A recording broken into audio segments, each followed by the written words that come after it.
आज पूरे भारत में रक्षाबंधन का त्यौहार है। सभी बहनों अपने भाई के कलाई पर राखी बांधेंगे। वहीं राखी का अनेक नाम है। राखी, सलूनो, सिलोनो एवं रखड़ी, जो हिंदू धर्म, जैन धर्म और सिख धर्म में मनाए जाते हैं। इसका महत्व ये है, भाई बहनों का पवित्र बंधन माना जाता है। वहीं श्रावण मास के पूर्णिमा के दिन मनाया जाए। चलिए वीडियो शुरुआत करते हैं। उससे पहले आप लोग जल्द से जल्द चैनल को लाइक और सब्सक्राइब कर लें। मैं आपका दोस्त प्रताप कुमार, अभी आप देख रहे हैं पी डिवाइन चैनल। इस बार का रक्षाबंधन 30 अगस्त प्रसोद काल या 31 अगस्त को सूर्योदय से पहले मनाया जाएगा। आखिर रक्षाबंधन क्यों मनाया जाता है और रक्षाबंधन की शुरुआत कैसी हुई, चलिए वीडियो को आगे बढ़ाते हैं। रक्षाबंधन नाम सुनकर ही बहुत से बहनों के चेहरे पर खुशी छा जाती, और हो क्यों ना, क्योंकि भाई बहनों का रिश्ता कुछ ऐसा ही होता है। ये रिश्ता इतना ज़्यादा पवित्र होता है, इसका सम्मान पूरी दुनिया में किया जाता है। ऐसे में शायद ही कोई होगा जिसे यह न पता होगा कि रक्षाबंधन का अर्थ क्या होता है और कैसे मनाया जाता है। वहीं भारत की संस्कृति ही कुछ ऐसी है। वहीं तो इस रिश्ते को एक अलग पहचान दिया और इसकी इतनी ज़्यादा महत्व है कि इसे एक हम लोग त्यौहार के रूप में मनाते हैं। रक्षाबंधन का पर्व दो शब्दों से मिलकर बना हुआ है, रक्षा और बंधन, जो संस्कृत भाषा के अनुसार इस पर्व का मतलब है कि ऐसा बंधन जो रक्षा प्रदान करता हो। यहाँ पर रक्षा का मतलब है रक्षा प्रदान करना और बंधन का मतलब है गांठ, एक डोर जो रक्षा को प्रदान करे। यह दोनों ही शब्द मिलकर एक भाई बहन के प्रतीक होते हैं। प्रतीक केवल खून के रिश्ते को ही नहीं समझा जाता, बल्कि यह एक पवित्र रिश्ते के रूप में जाना जाता है। वहीं यह बहनों कि भाइयों की याद को दिलाता है। उन्हें अपने बहनों को हमेशा रक्षा करनी होती है। रक्षाबंधन एक भाई का अपने बहन के प्रति कर्तव्य जाहिर करता है। वहीं इसे केवल सगे भाई बहन ही नहीं, बल्कि कोई भी स्त्री और पुरुष जो कि इस पर्व की मर्यादा को समझते हैं, वह इसका पालन करते हैं। इस मौके पर एक बहन अपने भाई के कलाई पर राखी बांधती है, वहीं जो भगवान से मांगती है कि उसका भाई हमेशा खुश रहे और स्वस्थ रहे। वही भाई अपने बहन के लिए बदले में कोई न कोई तोहफा प्रदान करता है कि कोई भी विपत्ति आ जाए तो अपने बहन की रक्षा करे। भाई भी भगवान से बहन की लंबी उम्र और अच्छी स्वास्थ्य की मनोकामना करता है। वहीं रक्षाबंधन का इतिहास देखते हैं। रक्षाबंधन का इतिहास बहुत पुरानी है। राखी का त्यौहार पूरे भारत में काफ़ी हर्षों और उल्लास से मनाया जाता है। यह एक ऐसा त्यौहार है जिसमें क्या धनिक क्या गरीब सभी इसे मनाते हैं, लेकिन सभी त्योहारों की तरह इसे राखी इन हिंदी भी एक इतिहास है। राखी के त्योहारों के सबसे पुरानी सन 300 ईसा पूर्व में हुई थी। उस समय जब अलेक्जेंडर ने भारत जीतने के लिए अपनी पूरी सेना के साथ यहाँ आया था, उस समय भारत के सम्राट पुरु की काफ़ी बोलबाला था। जहाँ अलेक्जेंडर ने कभी किसी से नहीं हारा, उसने सम्राट पुरु की सेना से लड़ने में काफ़ी दिक्कतें हो रही थी। जब अलेक्जेंडर की पत्नी को रक्षाबंधन के बारे में पता चला तो उन्होंने सम्राट पुरु के लिए राखी भेज दी, जिससे वह अलेक्जेंडर को जान से न मार दे। वहीं पुरु ने भी अपनी बहन को कहना माना और अलेक्जेंडर पर हमला नहीं किया। सम्राट हुमायूं की कहानी। रानी कर्णवती और सम्राट हुमायूं की कहानी कुछ अलग ही महत्व है। ये उस समय की बात है जब राजपूतों और मुसलमान राजाओं से युद्ध करना पड़ रहा था। अपनी राज को बचाने के लिए उस समय की रानी कर्णवती हुआ करती थी। वह एक विधवा रानी थी और ऐसा वह गुजरात के सुल्तान बहादुर शाह ने उन पर हमला कर दिया। ऐसे में रानी अपनी राज को बचाने में असमर्थ थी। इस पर उन्होंने एक राखी हुमायूं को भेजी।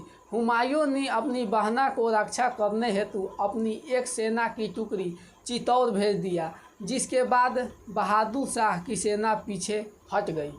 और तीसरी कहानी यह है, भविष्य पुराणों में लिखा हुआ, जब असुरों ने राजा बलि की देवताओं के ऊपर आक्रमण किया, तब देवताओं ने राजा इंद्र को काफ़ी क्षति पहुंचाई। इस अवस्था को देखते हुए इंद्र की पत्नी सांची ने से रहा नहीं गया। वह विष्णु जी के करीब गई और उसका समाधान प्राप्त करने के लिए तब प्रभु विष्णु ने उसे एक धागा प्रदान किया और कहा कि वह इस धागे को जाकर अपने पति के कलाई पर बांध दे। और जब उन्होंने ऐसा किया तब इंद्र के हाथों बलि की पराजय हुई। इसलिए पुराने समय में युद्ध में जाने से पूर्व राजा और उनके सैनिकों के हाथ पर उनकी पत्नी और बहनें राखी बांध दिया करती थी, जिससे सकुशल घर वापस आ सके। असुर सम्राट बलि एक बहुत बड़ा भक्त था। भगवान विष्णु के बलि की इतनी ज़्यादा भक्ति से प्रसन्न होकर विष्णु जी ने बलि के राज की रक्षा स्वयं करनी शुरू कर दी।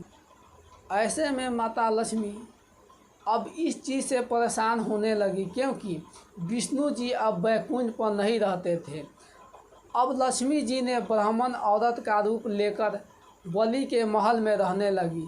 वहीं बाद में उन्होंने बलि के हाथों में राखी बांध दी और बदले में उनसे कुछ देने को कहा। अब बलि को ये नहीं पता था कि और कोई नहीं, वह माता लक्ष्मी है, इसलिए उन्होंने कुछ भी मांगने का अवसर दे दिया। इस पर माता ने बलि से विष्णु जी की उनके साथ वापस बैकुंठ लौट जाने की आग्रह की। इस पर बलि पहले ही से वादा कर चुके थे, इसलिए उन्होंने भगवान विष्णु को वापस लौटाना पड़ा।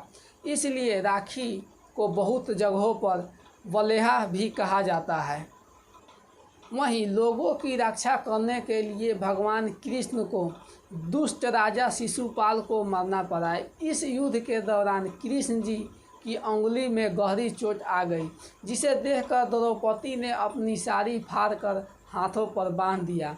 भगवान कृष्ण के द्रौपदी के इस कार्य से काफ़ी प्रसन्न हुए। उन्होंने साथ में एक भाई बहन का रिश्ता निभाया। उन्होंने उनसे वादा किया और कहा, समय आने पर मैं आपकी ज़रूर मदद करूँगा।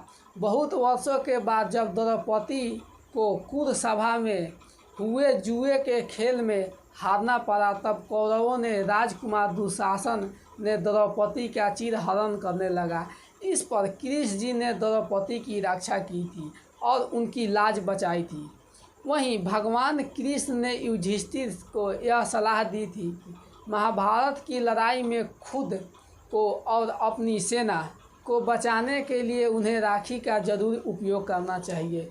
युद्ध में जाने से पहले इस पर माता कृति ने अपने नाती के हाथों राखी भेजी थी। वहीं द्रौपदी ने कृष्ण के हाथों पर राखी बांधी थी।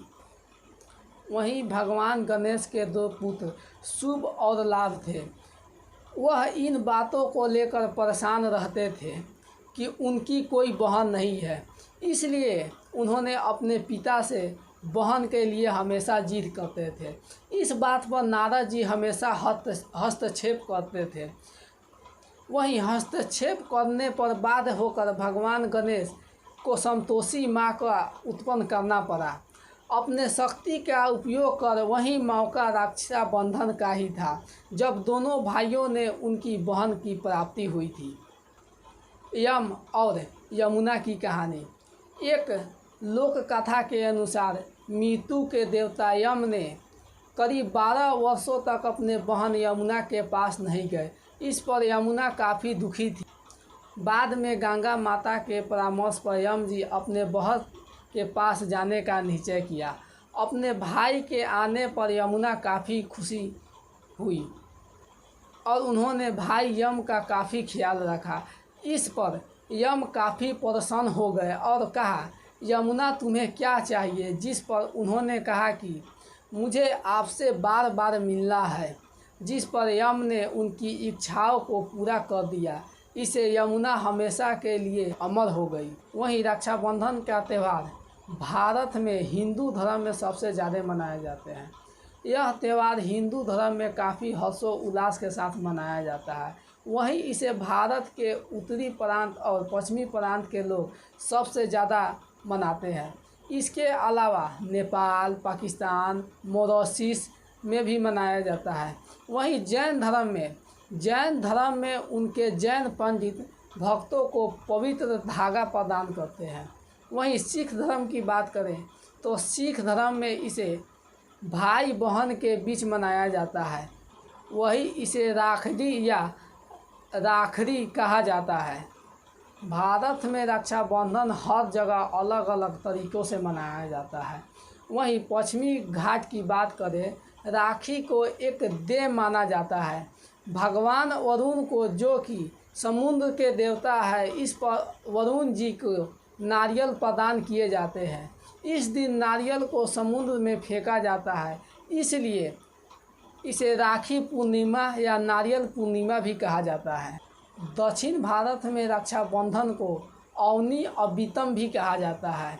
यह पर्व ब्राह्मणों के लिए ज़्यादा महत्व रखता है, क्योंकि इस दिन वो स्नान करने के बाद अपने पवित्र धागे यानी जनेऊ, जो कंधे में पहने हुए रहते हैं, जनेऊ को बदलते हैं। मंत्रों का उच्चारण करने के साथ इस पर पूजा को श्रावणी या ऋषि तर्पण भी कहा जाता है।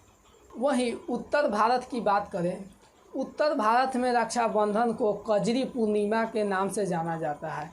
इस पर्व के दौरान खेत में गेहूं और दूसरे अनाज को बिछाया जाता है। वहीं ऐसे मौके में माता भगवती की पूजा की जाती है और माता से अच्छी फसल की कामना करते हैं। गुजरात के लोग पूरे महीने में प्रत्येक सोमवार को शिवलिंग पर जल चढ़ाते हैं।